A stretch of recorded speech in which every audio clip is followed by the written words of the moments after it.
A ver, si alguien se rompe un brazo, una radiografía te muestra el hueso partido. O sea, es binario. Hay una línea blanca irregular en la imagen, el médico la señala y listo. ¿Roto o no roto? Claro, no hay mucho margen de debate ahí. Exacto. Pero cuando damos un paso hacia el mundo de la moralidad, de la integridad personal, de la toma de decisiones, pues la máquina de rayos X se vuelve muy turbia. Y hoy, en este análisis a fondo, examinamos un texto que argumenta que esa máquina interna no está rota en absoluto. De hecho, afirma que el ser humano lleva dentro un juez ineludible y sumamente preciso. Y para adentrarnos en esta perspectiva, hoy analizamos un documento escrito por el pastor Joshua. Y lo primero que llama la atención al revisar las fuentes es, sin duda, el tono. Sí, totalmente. Utiliza un lenguaje muy sencillo, muy directo, pensado específicamente para estudiantes universitarios. O sea, no estamos ante un tratado teológico impenetrable lleno de jerga académica. Es más bien una especie de mapa práctico sobre cómo tomar decisiones morales cuando nadie está mirando. Vale, vamos a desgranar esto. Me parece un punto de partida vital, porque, a ver, choca frontalmente con la visión moderna dominante. Hoy en día la tendencia general es reducir la conciencia a una simple construcción social. Ya, o a un instinto evolutivo. Eso es. Se suele explicar como un instinto diseñado para mantener a la tribu unida y evitar que nos matemos entre nosotros. Pero Joshua descarta esa visión por completo. Él plantea la conciencia desde una cosmovisión estrictamente bíblica. La define como una ley moral ineludible grabada directamente por Dios en el alma de cada individuo. Y fíjate, plantea una distinción muy importante en sus primeros argumentos. Porque para este autor, la conciencia no es un sentimiento variable. No depende de si uno ha tenido un buen día o de si ha descansado bien. Claro, no es un estado de ánimo. Exacto, ni tampoco un simple acuerdo de convivencia humana. Él la define como una facultad que actúa literalmente como un tribunal interno.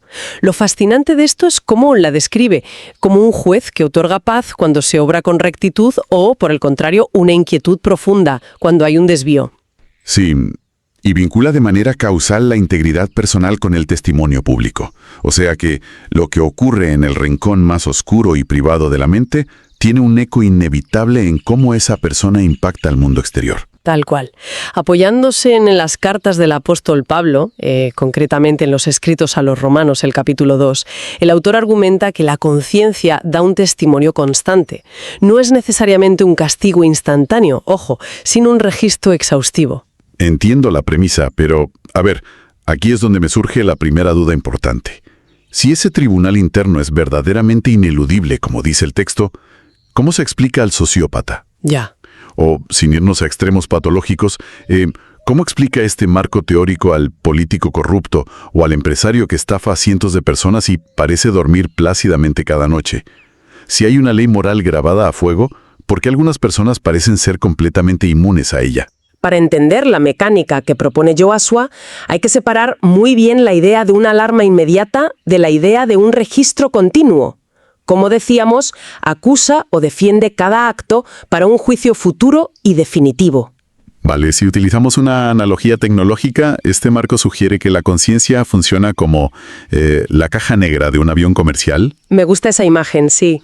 O sea, no importa si hay turbulencias masivas fuera o si el piloto de repente decide apagar las comunicaciones por radio y volar a ciegas, la caja negra sigue grabando de forma imparcial absolutamente todo lo que ocurre en la cabina. Exacto. Su propósito final no es tomar el control de la vía en pleno vuelo y evitar el choque, sino revelar la verdad inalterable de las operaciones internas ante una autoridad superior, cuando llegue el momento de revisar el vuelo. Claro. Ocultes por qué se estrelló. Qué buena forma de verlo.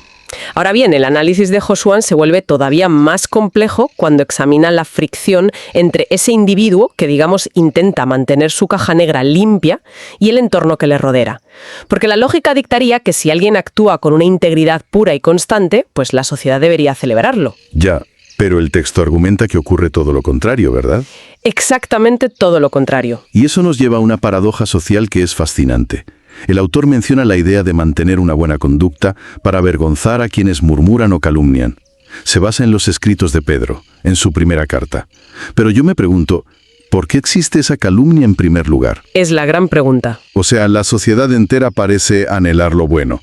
Todos exigimos justicia, exigimos honestidad en las instituciones y bondad en nuestras relaciones. Sin embargo, y esto es muy curioso, cuando alguien encarna esa bondad de forma radical e inquebrantable, a menudo se convierte en el blanco de críticas feroces. Sí, sí. ¿Por qué el mundo ataca la misma luz que afirma buscar? Es un poco contradictorio. La respuesta que se destila del texto tiene unas raíces psicológicas profundas.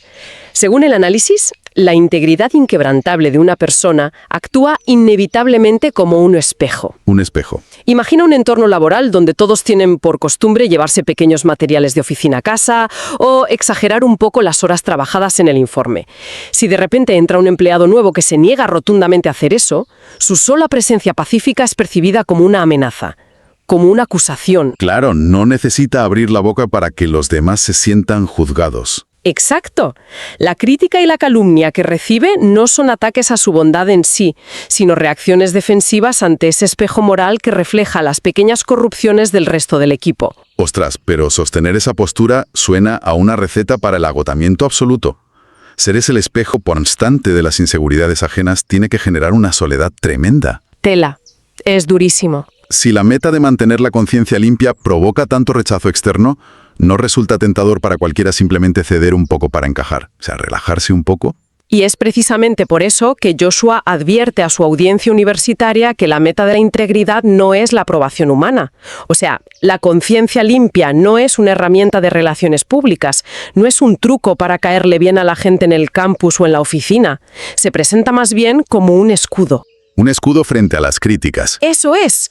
La idea es que la transparencia de la conducta haga que cualquier murmuración termine desvaneciéndose ante la evidencia innegable de los actos. Pero el autor no oculta el coste de esta decisión, para nada.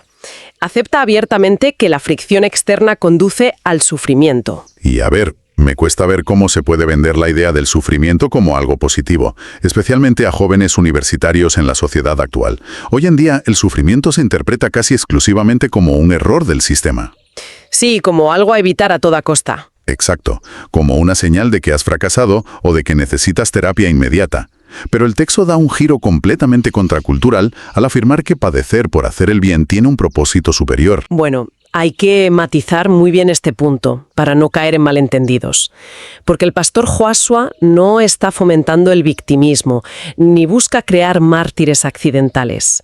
Hace una distinción que yo llamaría quirúrgica. A ver. Dice que no todo sufrimiento posee valor espiritual. Si alguien sufre porque ha sido imprudente, perezoso o porque ha actuado de mala fe, pues ese sufrimiento es simplemente la consecuencia natural de su propia torpeza. No hay gloria en ello. Claro, tiene sentido. El texto subraya que únicamente el sufrimiento que emana de una obediencia consciente lleva el sello del mérito dentro de este marco de creencias. Esa es una cualificación enorme. Es como la diferencia entre golpearse el dedo del pie contra un mueble en mitad de la noche y sufrir el dolor físico de entrenar para una maratón. Qué buen ejemplo. Tal cual. El autor recurre a conceptos teológicos profundos. Menciona la idea de completar las aflicciones de Cristo, basándose en la carta a los Colosenses. Sí, y fíjate que el autor tiene mucho cuidado de aclarar ese concepto. Desde la perspectiva cristiana ortodoxa que él maneja, la obra redentora de Cristo se considera ya perfecta y terminada. O sea que el sufrimiento humano no le añade nada. Exacto, no añade nada a la salvación.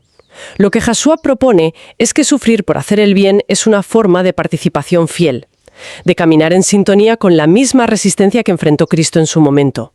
Y además, promete que esta resistencia sostenida, apoyándose en el libro del Apocalipsis, culmina en la corona de la vida para quienes se mantienen fieles. Aquí es donde se pone realmente interesante a nivel psicológico, porque me resulta muy llamativo el efecto interno que describe el texto cuando alguien asume ese sufrimiento con un propósito claro.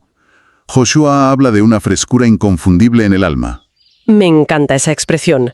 Frescura inconfundible. Es potente.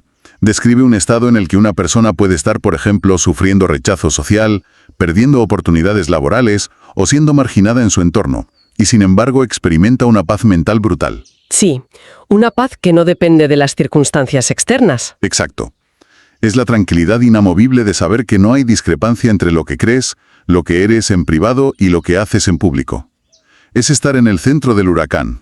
O sea, tienes caos girando alrededor de ti, pero una calma perfecta en el núcleo. Entra en el territorio opuesto. Y esto nos devuelve de lleno a la pregunta que planteabas antes sobre el corrupto que duerme tranquilo. Ah, claro, la inmunidad de la que hablábamos. Eso es. El documento advierte sobre un peligro silencioso y devastador que explica esa aparente paz en quien hace el mal. Es el proceso de la cauterización. La palabra en sí ya tiene una carga visual tremenda.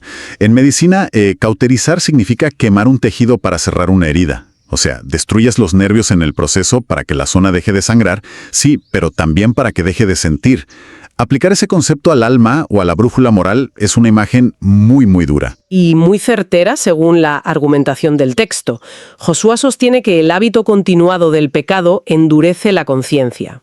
Fíjate, la primera vez que alguien cruza una línea moral, la caja negra emite una alarma interna ensordecedora. Hay culpa, hay noches sin dormir, remordimiento. Claro, pero si la persona ignora esa alarma de forma sistemática, la segunda vez suena un poco más baja y con la repetición constante el tejido moral se quema.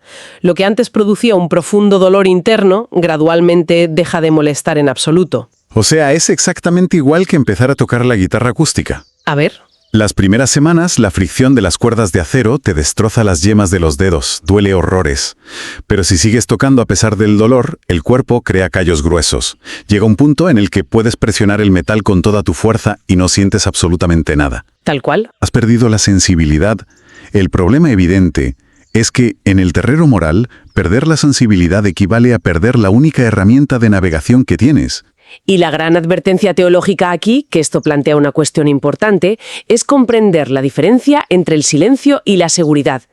El letargo moral es mucho más peligroso que una crisis aguda de culpa, porque la culpa, aunque es desagradable de sentir, es una señal de vida, te informa de que el sistema interno funciona. Lógico. El silencio, por el contrario, te proporciona la falsa ilusión de que todo está en orden.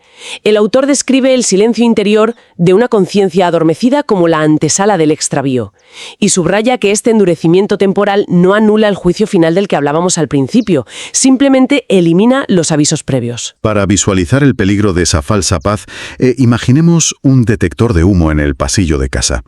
A las 3 de la madrugada empieza a pitar de forma estridente porque hay un incendio en la cocina. El ruido te saca de la cama, molesta un montón, te genera ansiedad.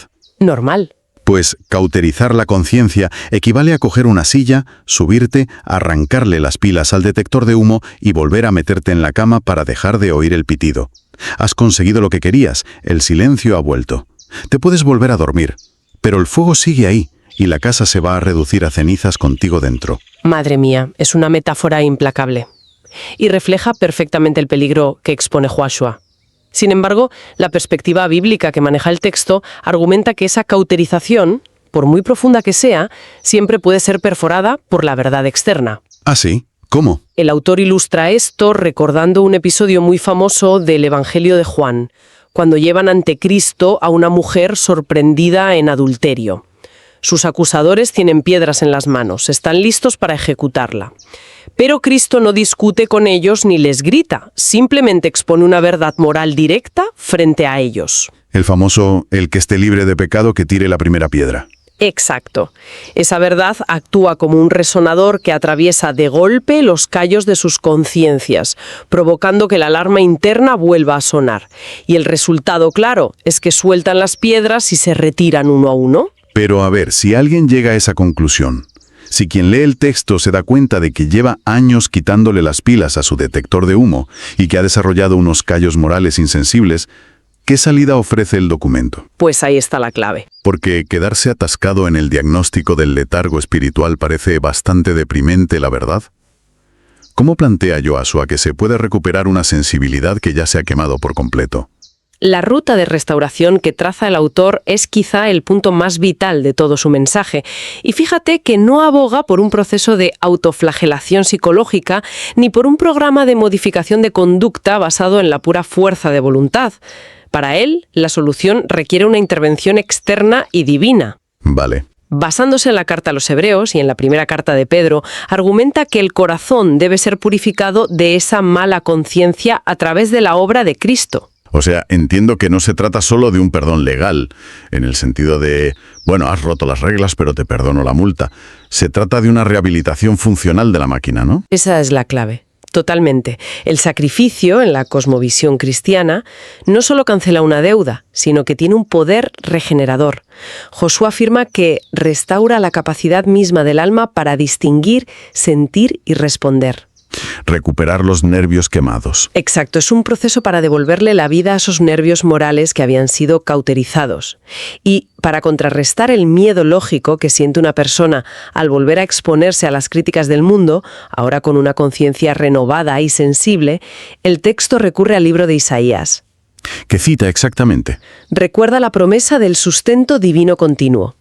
Cita concretamente: «No temas, porque yo estoy contigo. Siempre te sustentaré». Lo interesante de la estructura de este documento es que no deja que todas estas ideas floten en un limbo teórico. Josué aterriza los conceptos exigiendo a sus lectores, a esos estudiantes universitarios, que se enfrenten a preguntas de reflexión extremadamente directas y prácticas. Sí, no les deja escapar. Les obliga a auditar su vida privada frente a la pública. Les pregunta directamente: ¿cómo responde tu conciencia ante las decisiones que tomas en la sombra, comparadas con la imagen que proyectas a los demás? ¡Qué duro! Y sigue. ¿Experimentas la paz del descanso que nace de la obediencia o vives en una inquietud constante huyendo de la realidad de tus actos? Y lo más pragmático de todo, les insta a identificar un paso concreto hoy mismo para purificar su andar, sabiendo que eso implicará incomprensión y sacrificio. Incluso incluye una propuesta de oración al final para cristalizar toda esa reflexión, ¿verdad? Sí, sí. Es una oración donde se dirige a Dios reconociéndolo como el dueño y autor de la conciencia. Pide perdón por las veces que se ha silenciado ese llamado interno o se ha permitido que la costumbre del error adormezca el alma. Y fíjate en un detalle. La petición central de esa oración no es que la vida sea más fácil o que las críticas cesen de repente. Claro, no pide comodidad. Para nada. Lo que pide es la gracia para hacer el bien, sin retroceder y sin depender jamás de la volátil aprobación humana.